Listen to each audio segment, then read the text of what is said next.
making up stories and fairy tales and things like that are like one of the ways that we pass on our own stories, and and storytelling is like completely like one of the most valuable things that we have, because it's, you know, something that we can do whether or not we have any material goods or whether or not we have any, you know, status or anything like that. You know, like you can't take away a person's ability to tell a story.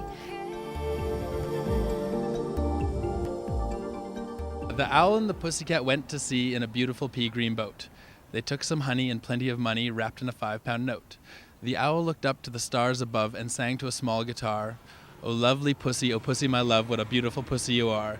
You are, what a beautiful pussy you are." The cat said to the owl, "You elegant fowl, how charmingly sweet you sing. Too long we have tarried, so we must be married, but what shall we do for a ring?" So they sailed away for a year and a day to the land where the bong tree grows, and there in a wood a piggywig stood with a ring at the end of his nose. His nose, a ring, a ring, a ring at the end of his nose. "Dear pig, are you willing to sell for 1 shilling your ring?" said the piggy. "I will."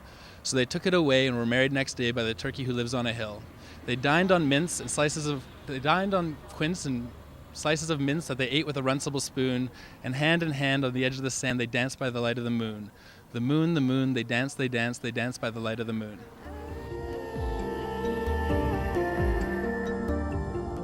I remember the story about this guy who was friends with this fish, and he ran out of food and he was really poor, so the fish gave his life so that he could eat him, so that he wouldn't starve to death.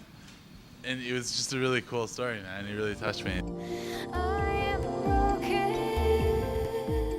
The Little Mermaid, you know, like in the like Hans Christian Andersen version, she dies, and that's like a major part of it, because like she becomes part of the sea and turns into sea foam because she refuses to kill the person that she loves.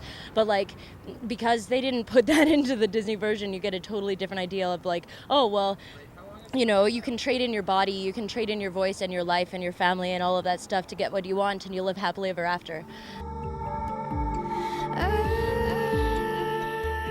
Once upon a time, there was this guy, he's like a god, and in his realm, they called it like Valhalla. It was kind of like another universe or something like that. They'd flip over, these folks, and play around. They had more powers in the earthly dimension. And this guy, his name was Odin, he had a son, at least one kid, named Thor. When Thor was young, kind of feeling his oats, one might say, he decided to check out the earthly realm without his father's permission.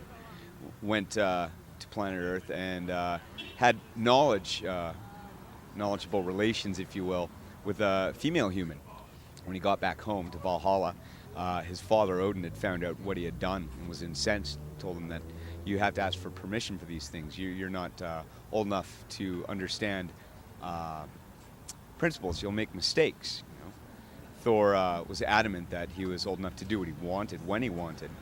So Odin and told his father that. His father responded by saying, "Okay, if you appreciate the earthly realm so much, here you are." And he confined his son, Odin, to a beach, apparently in what is now referred to as Wales, South Wales. And his son Odin had to stay there on the earth, on that beach only, until he had counted every boulder, rock, pebble, and grain of sand which created the entire beach. When Odin had finished this, he was allowed to return to Valhalla. His father thanked him for his patience and told him that he obviously knew that he had grown from it. Thor thanked his father for this. Father Odin asked him what the total count was, and Thor apparently told him to count himself, and Odin smiled, knowing that the son understood boundaries at that point.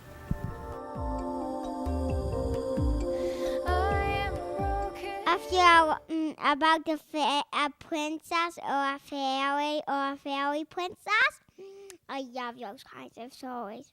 Unicorns are just kind of fly, and that's all you do. And sleep and poop. Because I just love princesses and fairies and princess fairies. I have learned that fairies are good guys. I even got a magic wand. Want to take a picture?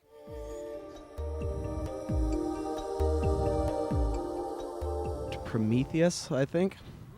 And what he did was he somehow unlocked the secret to being able to tell the future, but one of the gods took offense to this because Prometheus put himself above man by doing this, and the god punished him by I think chaining him up to something on the side of a mountain where every day birds would come and pick at his flesh, and he couldn't do anything about it because he was chained up to the mountain.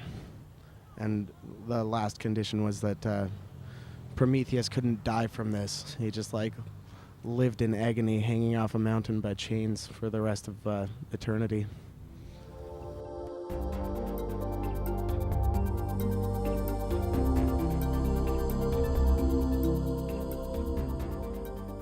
I think they touch a deep part of our hearts, right? I think they connect to our soul almost.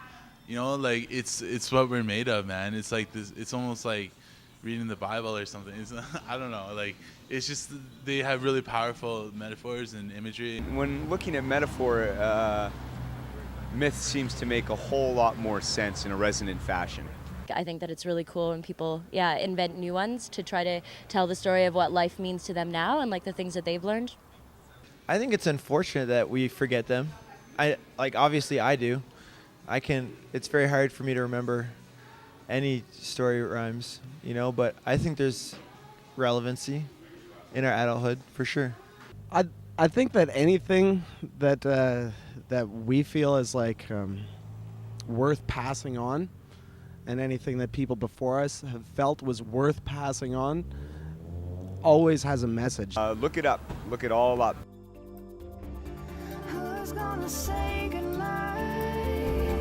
Who's gonna stop the world from turning?